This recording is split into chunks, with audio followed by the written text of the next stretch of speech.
बिहारी जय राम।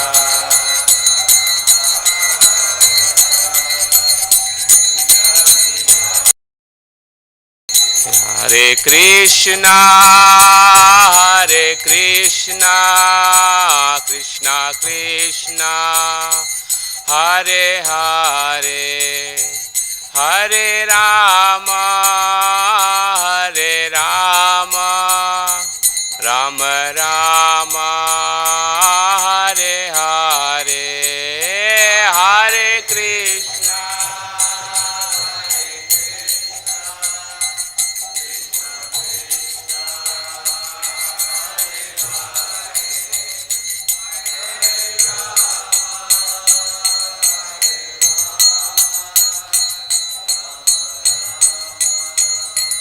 हरे हरे जय प्रभुपदा जय प्रभुपदा प्रभुपदा जय प्रभुपदा जय प्रभुपदा जय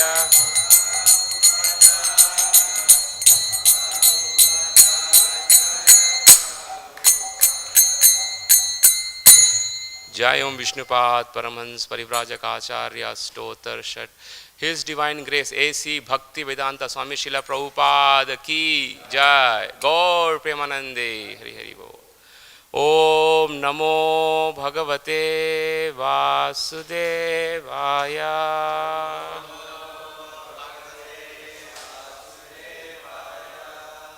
ओम नमो भगवते वासुदेवाय।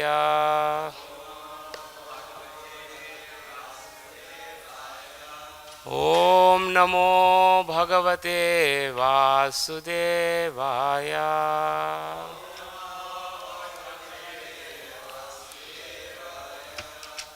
नमो विष्णुपदाय कृष्ण पृष्ठाय भूतले श्रीमते भक्ति वेदांत स्वामी नीति नामिने नमस्ते सरस्वती देवे गौरवाणी प्रचारिणे निर्विशेष शून्यवादी पश्चात देशतारिणे।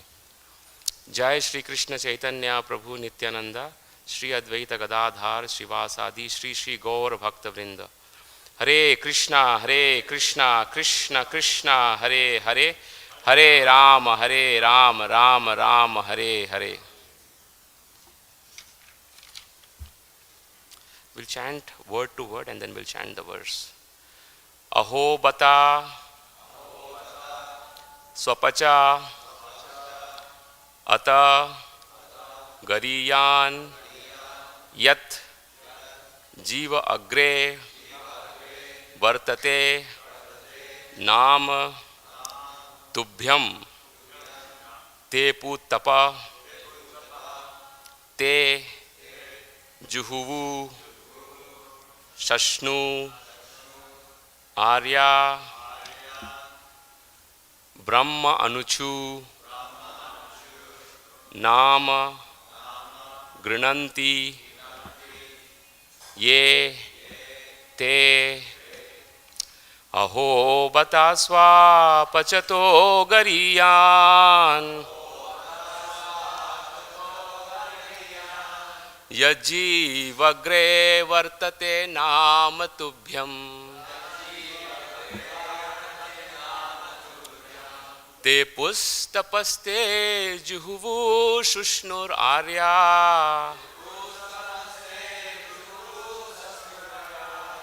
brahmānūcur nāma gṛṇanti ete aho bata śva-paco garīyān yaj-jihvāgre vartate nāma tubhyam tepus tapas te juhuvuḥ sasnur āryā brahmānūcur nāma gṛṇanti ete aho bata śva-paco garīyān yaj-jihvāgre vartate nāma tubhyam tepus tapaste juhuvuḥ sasnur āryā brahmānūcur nāma gṛṇanti yete.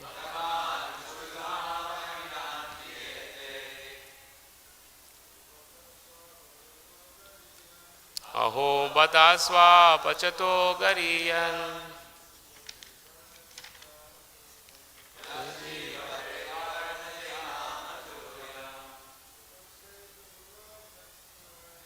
tepus tapaste juhuvuḥ sasnur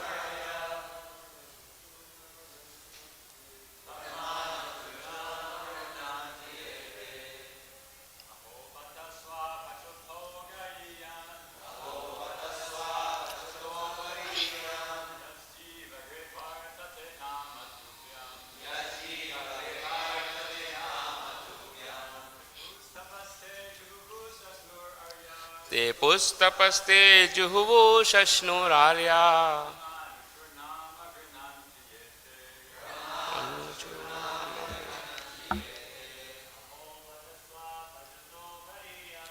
aho bata śva-paco garīyān yaj-jihvāgre vartate nāma tubhyam tepus tapaste juhuvuḥ sasnur āryā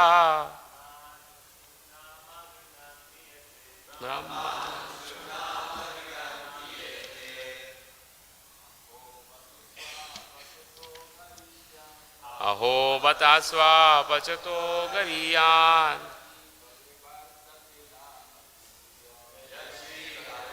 vartate nāma tubhyam tepus tapaste juhuvuḥ sasnur āryā brahmānūcur nāma gṛṇanti ete. śva-paco garīyān yaj-jihvāgre vartate nāma tubhyam tepus tapaste juhuvuḥ sasnur āryā brahmānūcur nāma gṛṇanti. Vaishnavis. Aho bata śva-paco garīyān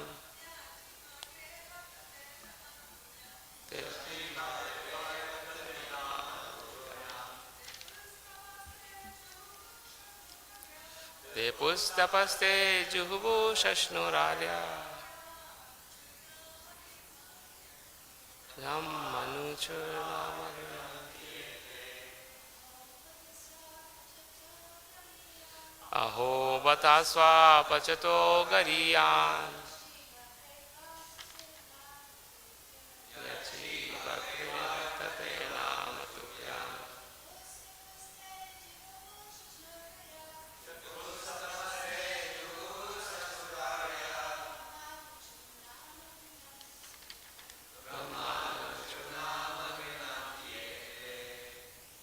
Synonyms. Aho bata. Oh, how glorious. Śva-paco, a dog eater. Ata, hence. Garīyān, worshipable. Yat, of whom. Jiva-agre, on the tip of the tongue. Vartate, is. Nāma, the holy name. Tubhyam, unto you. Tepu tapa, practiced austerities. They, juhuvuḥ, executed fire sacrifices. Sasnur, took bath in the sacred rivers. Āryā, Āryans. Brahmānūcur, studied the Vedas. Nāma, the holy name. gṛṇanti, accept. ye, they who, te, your. Translation by His Divine Grace A.C. Bhaktivedanta Swami Srila Prabhupada ki jai.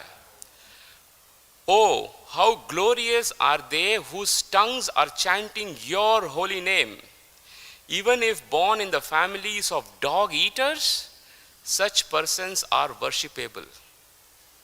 Persons who chant the holy name of your Lordship must have executed all kinds of austerities and fire sacrifices and achieved all the good manners of the Āryans. To be chanting the holy name of your Lordship, they must have bathed at holy places of pilgrimage, studied the Vedas, and fulfilled everything required. Purport. As it is stated in the previous verse, a person who has once offenselessly chanted the holy name of God becomes immediately eligible to perform Vedic sacrifices. One should not be astonished by this statement of Śrīmad-Bhāgavatam. One should not disbelieve or think, how by chanting the holy name of the Lord can one become a holy man to be compared to the most elevated Brahmana? To eradicate such doubts in the minds of unbelievers, this verse affirms that the stage of chanting the holy name of the Lord is not sudden, but that the chanters have already performed all kinds of Vedic rituals and sacrifices. It is not very astounding, for no one in this life can chant the holy name of the Lord unless he has passed all lower stages, such as performing the Vedic ritualistic sacrifices, studying the Vedas, and practicing good behavior like that of the Āryans. All these must have been done.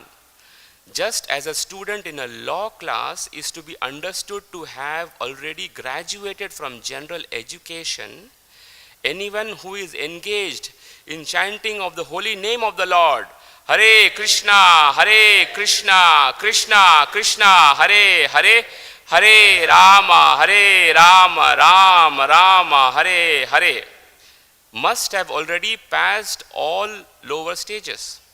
It is said that those who simply chant the holy name with the tip of the tongue are glorious. One does not even have to chant the holy name and understand the whole procedure, namely the offensive stage, the offenseless stage, and pure stage. If the holy name is sounded on the tip of the tongue, that is also sufficient. It is said herein that nāma, a singular name, one name, Kṛṣṇa or Rāma, is sufficient. It is not that one has to chant all the holy names of the Lord. The holy names of the Lord are innumerable, and one does not have to chant all the names to prove that he has already undergone all the processes of Vedic ritualistic ceremonies. If one chants once only, it is to be understood that he has already passed all the examinations, not to speak of those who are chanting always, 24 hours a day. It is specifically said here, tubhyam, unto you only. One must chant God's name, not as the Mayavadi philosophers say, any name, such as a demigod's name or the names of God's energies. Only the holy name of the Supreme Lord will be effective. Anyone who compares the holy name of the Supreme Lord to the names of the demigods is called Pashandi, or an offender. The holy name has to be chanted to please the Supreme Lord and not for any sense gratification or professional purpose. If this pure mentality is there, then even though a person is born of a low family, such as a dog eaters, he is so glorious that not only has he purified himself, but he is quite competent to deliver others. He is competent to speak on the importance of the transcendental name, just as Thakur Haridas did. He was apparently born in a family of Mohammedans, but because he was chanting the holy name of the Supreme Lord offenselessly, Lord Chaitanya empowered him to become the authority or āryā of spreading the name. It did not matter that he was born in a family which was not following the Vedic rules and regulations. Chaitanya Mahaprabhu and Advaita Prabhu accepted him as an authority because he was offenselessly chanting the name of the Lord. Authorities like Advaita Prabhu and Lord Chaitanya immediately accepted that he had already performed all kind of austerities, studied the Vedas, and performed all sacrifices. That is automatically understood. There is a hereditary class of Brahmanas called the Smarta Brahmanas, however, who are of the opinion that even if such persons who are chanting the holy name of the Lord are accepted as purified, they still have to perform the Vedic rites or await their next birth in a family of Brahmanas so that they can perform the Vedic rituals. But actually that is not the case. Such a man does not need to wait for the next birth to become purified. He is at once purified. It is understood that he has already performed all sorts of rites. It is so understood that he has already performed all sorts of rites. It is so called Brahmanas who actually have to undergo different kinds of austerities before reaching that point of purification. There are many other Vedic performances which are not described here. All such Vedic rituals have been already performed by the chanters of the holy name. The word juhuvuḥ means that the chanters of the holy name have already performed all kinds of sacrifices. Sasnur means that they have already traveled to all the holy places of pilgrimage and taken part in purificatory activities at those places. They are called āryā because they have already finished all these requirements, and therefore they must be among the Āryans or those who have qualified themselves to become Āryans. Āryan refers to those who are civilized, whose manners are regulated according to the Vedic rituals. Any devotee who is chanting the holy name of the Lord is the best kind of Āryan. Unless one studies the Vedas, one cannot become an Āryan. But it is automatically understood that the chanters have already studied all the Vedic literature. The specific word used here is anuchu, which means that because they have already completed all those recommended acts, they have become qualified to be spiritual masters. The very word gṛṇanti, which is used in this verse, means to be already established in the perfectional stage of ritualistic performances. If one is seated on the bench of a high court and is giving judgment on cases, it is meant that he has already passed all legal exams and is better than those who are engaged in the study of law or those expecting to study the law in the future. In a similar way, persons who are chanting the holy name are transcendental to those who are factually performing the Vedic rituals and those who expect to be qualified. Or, in other words, those who are born in families of Brahmanas but have not yet undergone the reformatory processes and who therefore expect to study Vedic rituals and perform the sacrifices in the future. There are many Vedic statements in different places saying that anyone who chants the holy name of the Lord becomes immediately freed from conditional life, and anyone who hears the holy name of the Lord, even though born in a family of dog eaters, also becomes liberated from the clutches of material entanglement. Translation one more time. Oh, how glorious are they whose tongues are chanting your holy name. Even if born in the families of dog eaters, such persons are worshipable. Persons who chant the holy name of your Lordship must have executed all kinds of austerities and fire sacrifices and achieved all the good manners of the Āryans. To be chanting the holy name of your Lordship they must have bathed at holy places of pilgrimage, studied the Vedas, and fulfilled everything required. Om Tat Sat. So this verse describes the great powers of the holy name.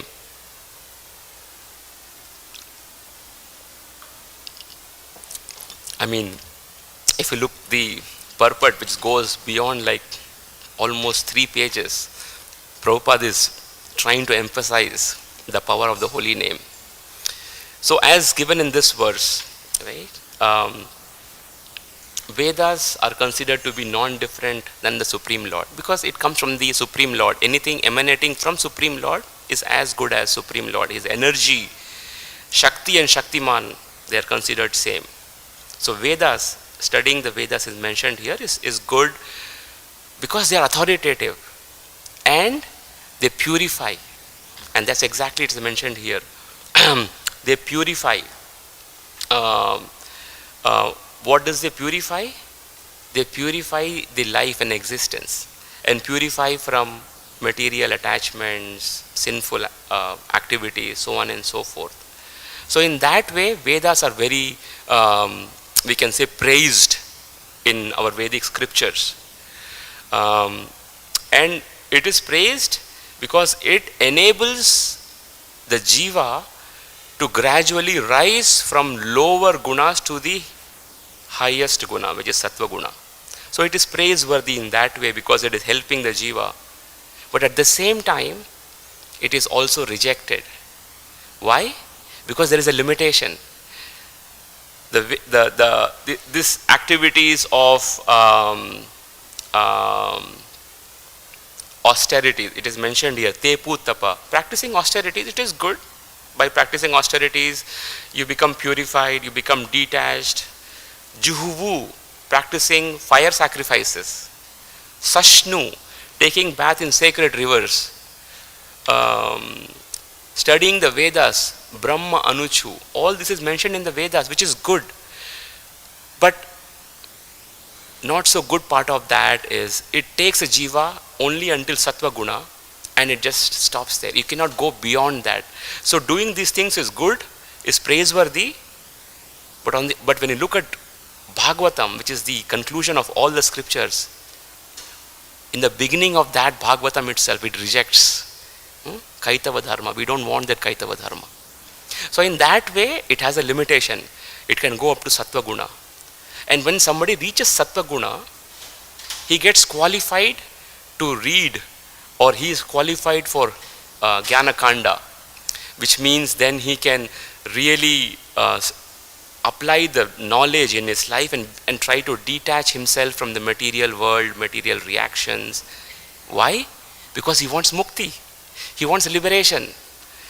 So in that way, Vedas, we can say these are part of karma kandas, taking bath, doing austerities, fire sacrifices. These are part of karma kandas. This is good in some way, but it has limitation. But even if somebody has to attain mukti, this path is not going to help. Taking bath, no matter how many times you take bath, it is not going to help attain liberation, because it needs a certain qualification.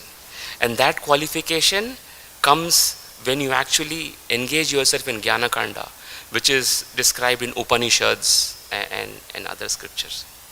So in that way, mukti is good because it is actually enabling the jiva to get rid of this material world, liberation. But is that the ultimate goal? Srimad Chaitanya Mahaprabhu says that is okay for those who are not qualified for bhakti, but there is a higher goal than that. We have artha, dharma, kama and moksha, which is fine, which is good.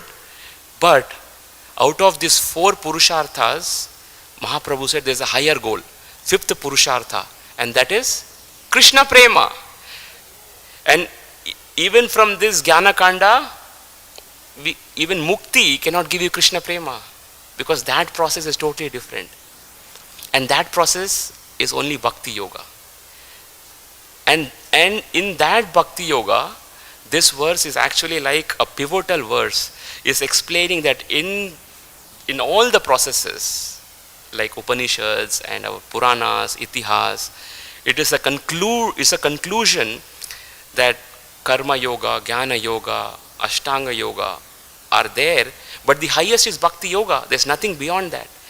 But in the process of Bhakti Yoga, the best means to practice Bhakti Yoga is chanting the holy name. And whose name? Tubhyam, your name. Hare Kṛṣṇa, Hare Kṛṣṇa, Kṛṣṇa Kṛṣṇa, Hare Hare. Hare Rāma, Hare Rāma, Rāma Rāma, Hare Hare. And it is so amazing that these people, are like dog eaters. It is a śva-paco.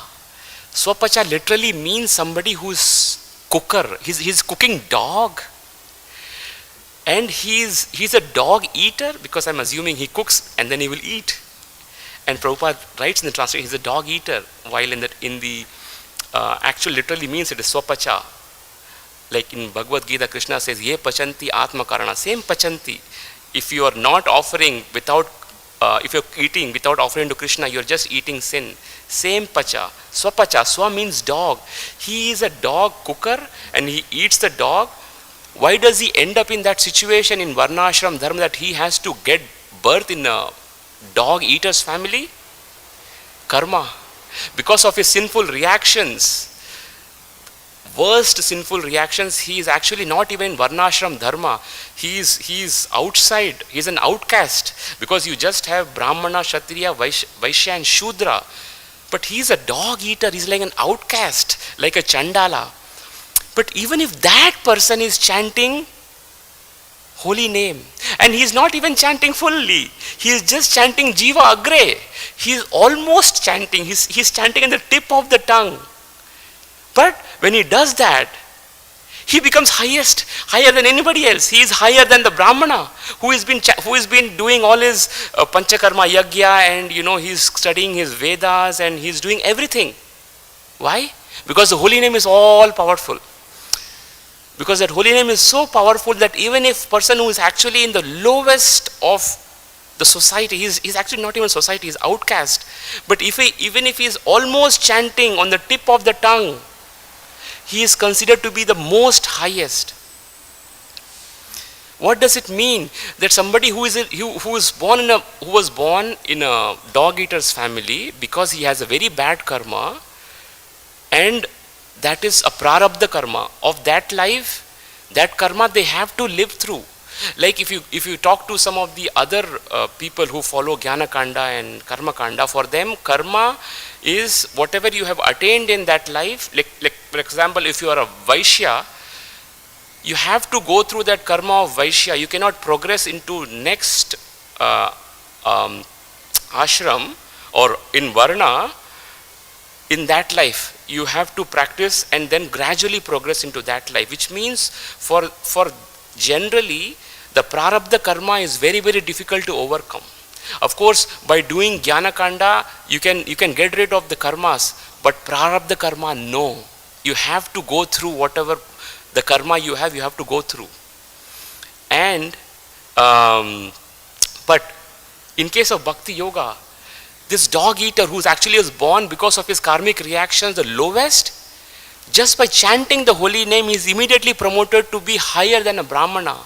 This means that he has vanquished all his karma. He has vanquished all his sinful reactions because of which he was born. And that is the power of the holy name, which means the holy name not only eradicates the karma of past life, but the present life, prarabdha karma, which cannot be vanquished by any other processes, is vanquished only by bhakti. And of course, one can say there are other processes like deity worship can also do that same effect. Yes, all the processes of bhakti, archa vigraha and all that is very, very powerful. It will get rid of the person. The person can get rid of all these reactions, but it will be slower. It will not be as fast as chanting the holy name. For example, anybody and everybody walking into the temple, they cannot start worshipping in the temple. They need a qualification, right? It takes time to get qualified. You have to go through exams, Bhakti Shastri exams or Bhakti Vaibhav exams, especially in our society. You have to get qualified. Diksha. You have to get Diksha. Diksha is the qualification to for instance, for worshipping deities. But for chanting, it is open for everybody. It is more flexible. It is more accessible. But at the same time, it is the most powerful process.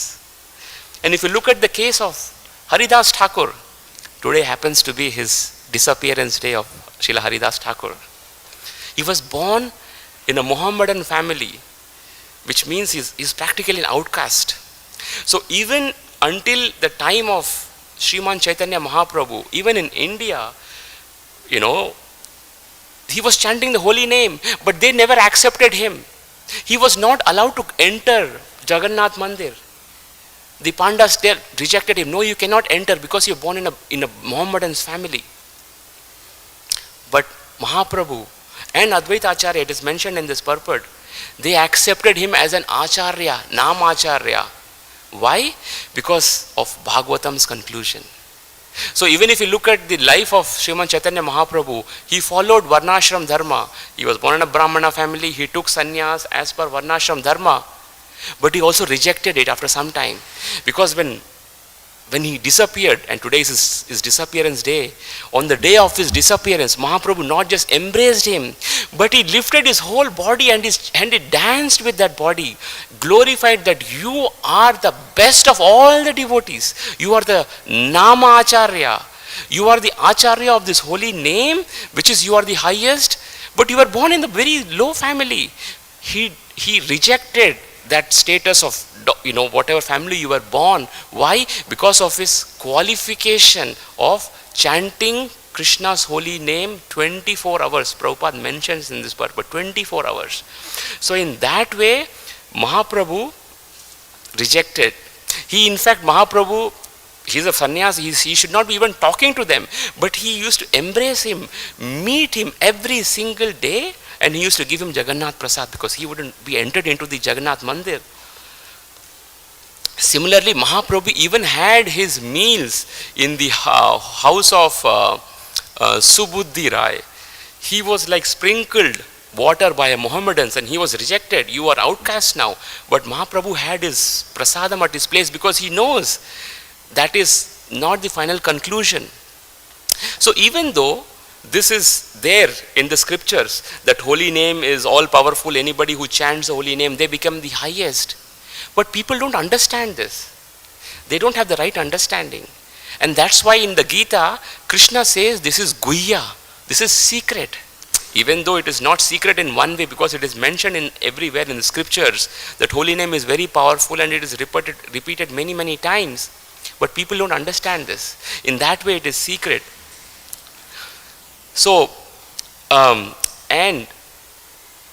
even until time of, we can say, even after Mahaprabhu's, going back to Golok Vrindavan, this system or this aspect of accepting somebody who is chanting higher than Brahmana was not being practiced in India. Even until the time of Bhakti Siddhanta Saraswati, they still had this discrimination.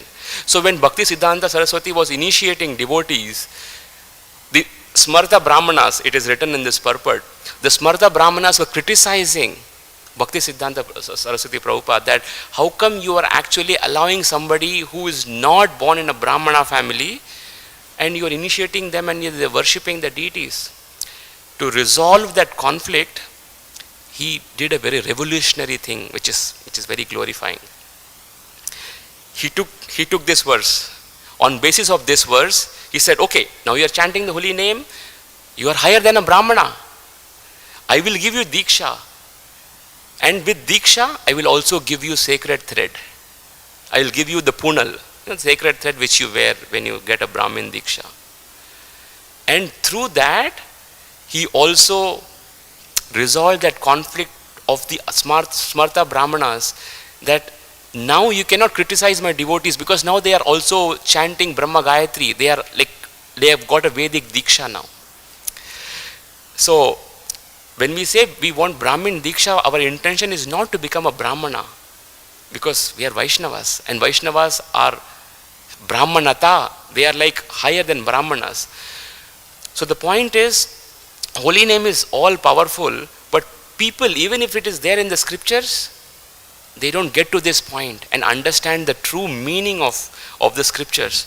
And that's why, if you see Prabhupada, that's what his mood, that when he gave the holy name, he didn't discriminate that you are from this background or you are from that background, because he knows if somebody has that Shraddha or faith and he starts chanting the holy name, he is immediately promoted to the highest status, in terms of doing the sacrifices or reading the Vedas. He has done everything. He has passed all the tests, and he is now, qualified to do everything. But that is not the goal. The goal of the devotees is not even to get rid of karmic reactions, bad karma. That is a side effect. It goes automatically. We don't even care about that. But what we care about is how we can chant the name offenselessly, purely, to get Krishna Prema, because that is the highest goal, fifth Purushartha given by Srimad Chaitanya Mahaprabhu. And that is what is described in as a conclusion of Śrīmad-Bhāgavatam. So I think the conclusion of Śrīmad-Bhāgavatam, there are so many verses, but I'm getting reminded that the last verse of Śrīmad-Bhāgavatam, it says almost the same thing. It says, nāma sankirtanam yasya sarva papa pranashanam pranamo dukkha shamanaha tam namami hari param. That only with nāma sankirtanam yasya sarva papa pranashanam, all the papa, all the sinful reactions goes away immediately.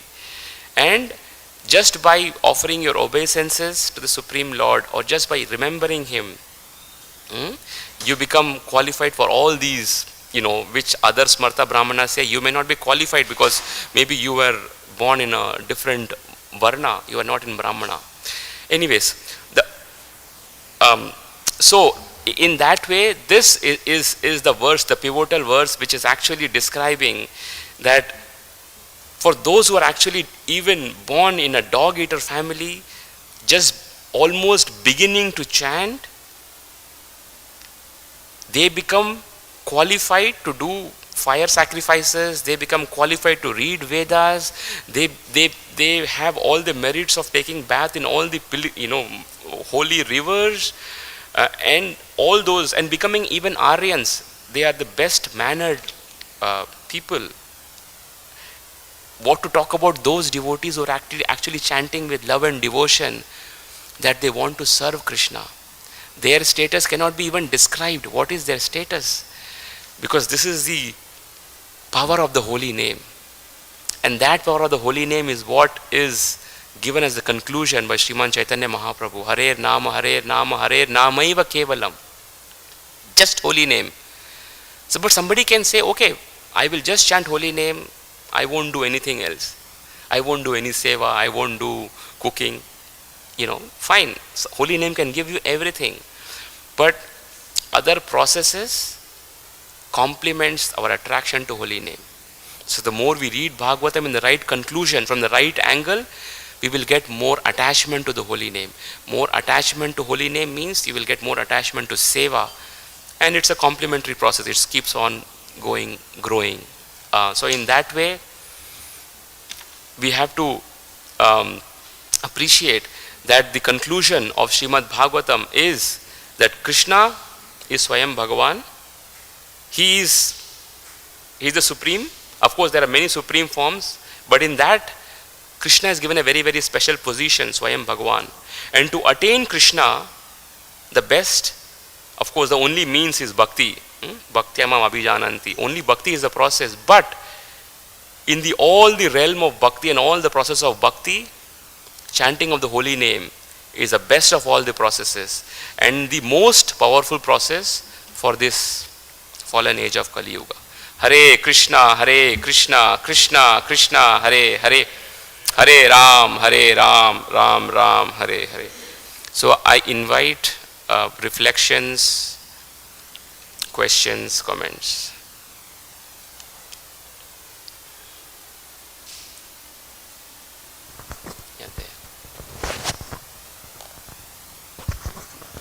Yeah, you mentioned how even a dog eater, if he chants a holy name, then he's more than a Brahmin. What if somebody says, well, I'm a Brahmana, and I chant the names of Vishnu and Indra, so why am I not qualified? Well, if he is a Brahmana, and if he is chanting, yes, he is as good as, he can do all the sacrifices. But if depends on what name is he chanting. Even if you see some people, they are born in the Brahmana family, if they don't get the right knowledge, people they chant Kali Kali, or they can chant Durga Durga, because Brahmanas so the technical meaning of Brahmana means somebody who understands Brahman. Brahma janati iti Brahman. Somebody who understands Brahman, they are the Brahman. But are they really qualified in terms of knowledge that Krishna is the supreme? And because people have this all kind of misconception that all path leads same goal, right? People say you do this path or you go this path, ultimately the goal is same. But that's not the case. But if they are actually having the right understanding of what is Brahman, what is the relationship, and then follow the process as defined in the scriptures, then yes, they are the true Brahmanas. But that's not the situation right now. If you go back to India, you will see there are so many Brahmins, they don't even follow their prescribed duties. Most of them are not even following intoxication, they are following intoxications. If you see, that's how degraded the stage is. Anyways, I hope I answered the question, Prabhu, but if you have any further points, please. Yes, it's like some people think that I chant Vishnu, I chant Indra, Shiva, they're all the same. So in that way they can't advance like that. Yeah, I mean, of course, all the name of the Supreme Lord are powerful. Like Sri Rāma Rāmeti Rame Rame Manorame Sahasranama Tulyam Rāma Nama Varanane. This is Vishnu Sahasranam. Bhishma, on his deathbed, he chanted. He says, 1,000 names of Vishnu you chant, but if you chant one name of Rama, that is equal. Why? Because Rama's name is so powerful. So of course somebody can chant Vishnu Sahasranam, but if somebody is chanting Rama, maybe he is more intelligent. And somebody who is chanting Krishna's name, who is defined as Krishna, is 3 times as powerful as Rama. So which means you chant once Krishna, which means it is 3 times chanting whole Vishnu Sahasranam. It is powerful, all the names are powerful, but Krishna's is the most powerful. And somebody who has the right understanding and intelligent, he will pick up the right process. Thank you. Hare Krishna.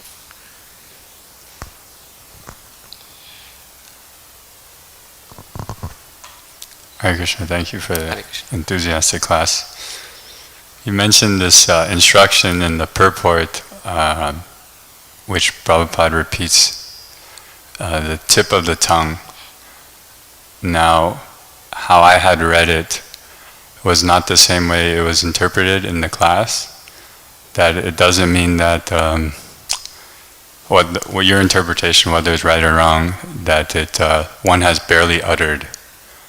The way I perceived it means that one has fully uttered, that they follow through, and that it comes off the tip of the tongue, because the tongue is connected to our belly, lower tongue, and the intelligence is the driver, the soul is there. So then by uttering it with the tip of the tongue, then one has completed the full name. Like the tip of the tongue is the most sensitive part of the tongue. You could say like the head. So then you have So what are your comments on that? Yeah, the holy name can be chanted at various levels. One is called Pashyanti. Pashyanti literally means you're able to see. Like Pashyanti, you can say you're seeing this, temple or deities. At Pashyanti level, the chanting is, he's just beginning to chant. From there, it rises above to one level called Madhyama. Where you have? Yeah. So Madhyama means where you're actually, in between stage. It is, but Vaikari is a stage where it actually comes out of your you can say as a sound form, but it's still in the material, you can say, sphere. But of course, holy name is not touched by any of the material spheres. Even if it may seem material, but it is not material. It's completely pure. But the higher stage of that chanting is para, where you're actually chanting in the spiritual realm, we can say, right? So this level of yaj-jihvāgre, right? If you look at the translation or the synonyms, it says on the tip of the tongue, which means he's not using the whole tongue. He's just beginning. Like if you say Kṛṣṇa, you're actually moving your tongue, and but he's like Kṛṣṇa, something like that. He's like just beginning to chant. He's just like on the tip of the tongue. So my understanding is like he's just like almost chanting. He's not even chanting fully, and that's what Prabhupada mentions here somewhere. One does not even have to chant the holy name and understand the whole procedure. Yes, if the holy name is sounded on the tip of the tongue, that is also sufficient, right? So he's just like, he's not involving his senses, the tongue completely, but he's just beginning to chant on the tip of the tongue. What is that? He says here the tip of the tongue here.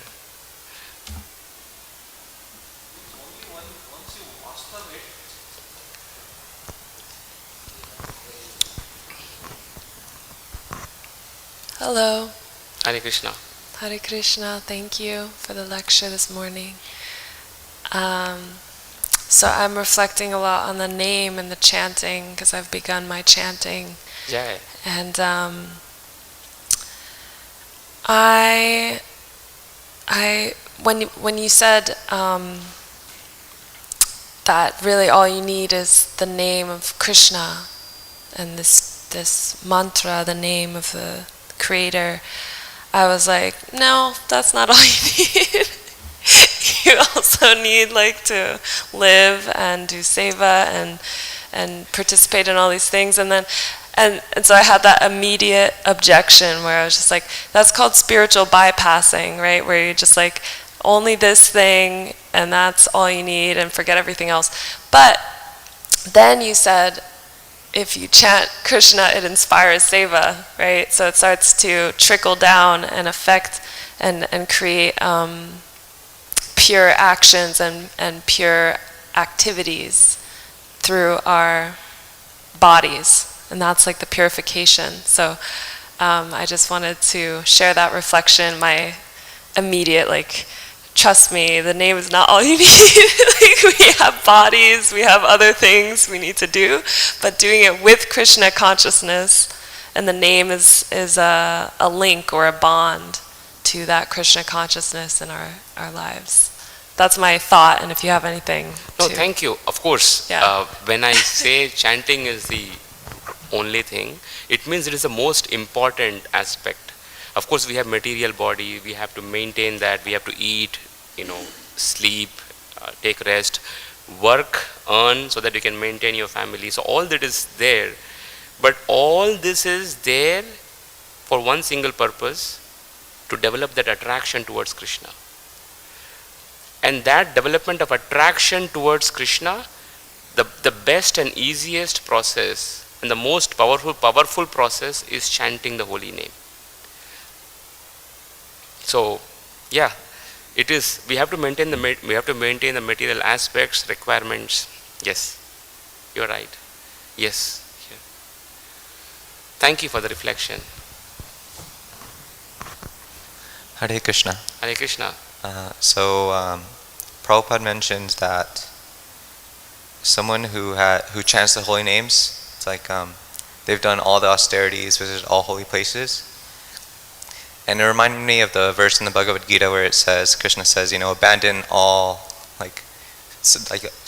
above the study of the Vedas, just surrender unto me. Sort of paraphrasing. So, how do these two relate? Because Krishna says this in the Gita. So, can you make a connection, or maybe I can elaborate. I'm trying to understand the question. So you're saying, Krishna says that reject everything, sarva dharman parityajya. Are you referring to that? Yeah. Yeah. But in the purport it says that someone who chants the holy name, they've already done all this. They've already read all the Vedas. So yes. So the chanting, as I said, the chanting of the holy name, because the name is all powerful and the name is non-different than Krishna. And when we chant offenselessly, immediately all the reactions, all our karmas of previous life, everything is gone. Like how Ajamil chanted, or even before he chanted, he got, he saw Yamadutas. When he even named his son as Narayana, he called him Narayana. All his karmas were gone immediately. So the holy name in that way is very powerful. So to get rid of all the karmas, there are various processes. You can follow karma yoga, which is, studying the Vedas, practicing austerities, taking bath in sacred rivers. All these will gradually progress to that level. But the easiest, Prabhupada gives this example, if we have to go to the 100-story or 100-story building, you can actually take the steps, you can reach the rooftop or the terrace. But Prabhupada says by the side of the terrace, sometimes you will find the elevators. If somebody is intelligent, they will just go in, press the button, go up immediately. So that process is bhakti. And in that process of bhakti, chanting of the holy name is the most powerful, or the best of all the processes. Because the goal is to get Krishna prema. So somebody who can perform karma yoga, get purified, spend many lifetimes, then jnana kanda. But until they get an association of bhakta, they will not come into bhakti. Anyways, my point is, chanting the holy name is the easiest and best of all the process. But if somebody is not having that qualification, they can do karma yoga, jnana yoga, ashtanga yoga, and finally go to bhakti yoga, which is a longer process. It is like holding the nose like this or come like this. Yes. I can do. Any further points, Prabhu? Thank you. I think it clears it up, because I was thinking so by chanting Hare Krishna is the ultimate goal, and it's basically what I don't know how to explain it. Yeah, chanting Hare Krishna is the best means. The goal is Krishna prema. Develop the pure love for Krishna. The best means or sadhana is sadhana abhideya. The process is chanting the holy name. Thank you. Hare Krishna. Thank you for the class, Prabhu. This is a really amazing verse. It's nice that you're able to speak on it. Definitely an incredibly qualified person to do so. So thank you.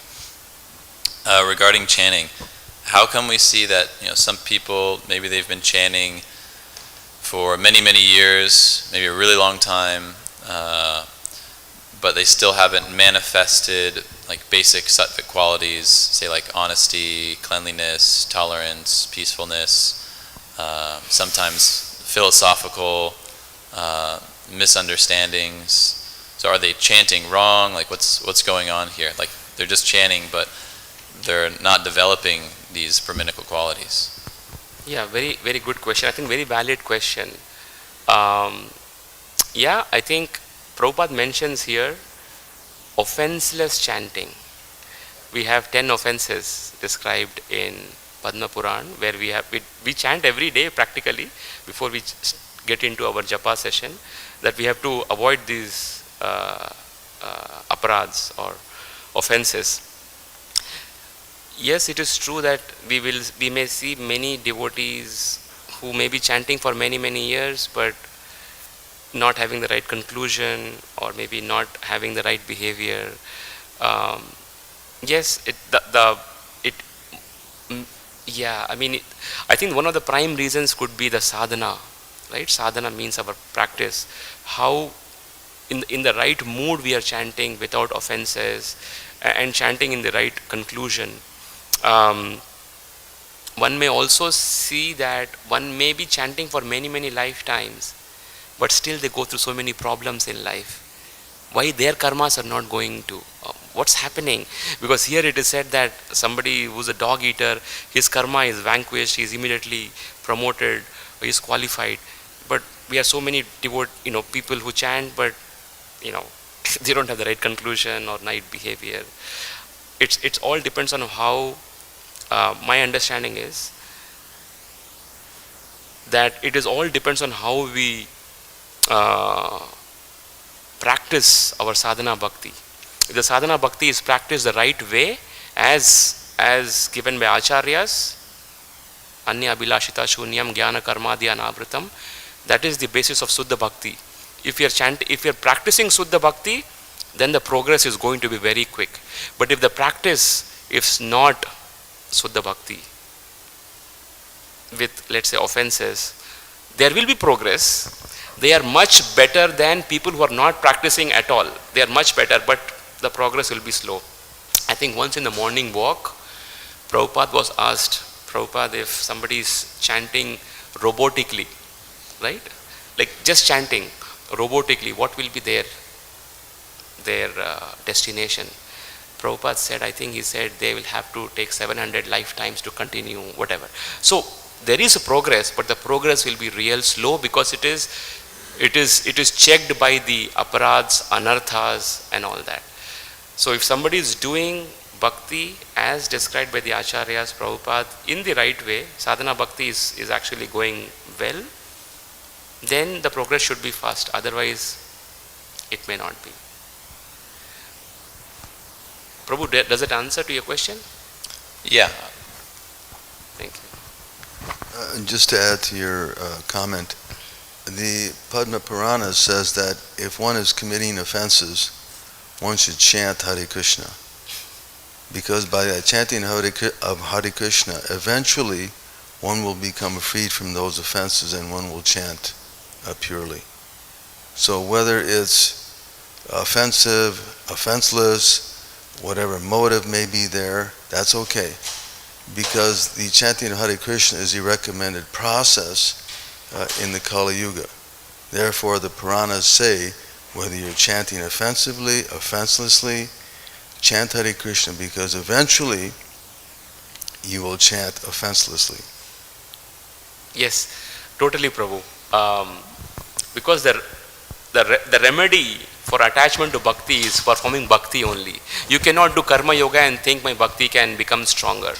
So even if it is offensive chanting, it is like how Rupa Goswami says in Upadesh Amrita, that your chanting may be like somebody has a jaundice. Even if they take sugarcane juice, it will still be very bitter. But the only solution is to continue taking the sugarcane juice, which is Hare Kṛṣṇa. So the only remedy is chanting Hare Kṛṣṇa. You are right. It's not like going back to Karma Kanda or Jnana Kanda. The remedy is only bhakti and chanting the holy name.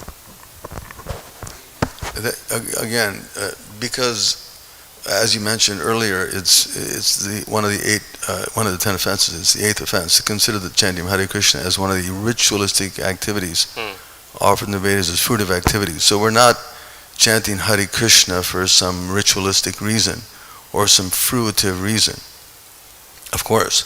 But if you keep on chanting Hare Kṛṣṇa and you have those desires, you'll eventually become freed from that. Because again, the chanting of the holy names is the incarnation of the Lord, the process for becoming liberated in this age. It's the Yuga Dharma. right? Kali Yuga, Yuga Dharma, Nameta Prachar. It's the recommended process, not other yogic exercises or this, that. Everything is achieved when one chants the Hare Kṛṣṇa Mahamantra. All the benefits of all these other activities are achieved when you chant the Hare Kṛṣṇa Mahamantra offenselessly. So that's our goal. Yes, absolutely. Yes. Hare Bol. Okay. ग्रंथराज Shrimad Bhagavatam की जय, श्रील प्रभुपाद की जय, निताय गौर प्रेमानंदे, हरि हरि बोल.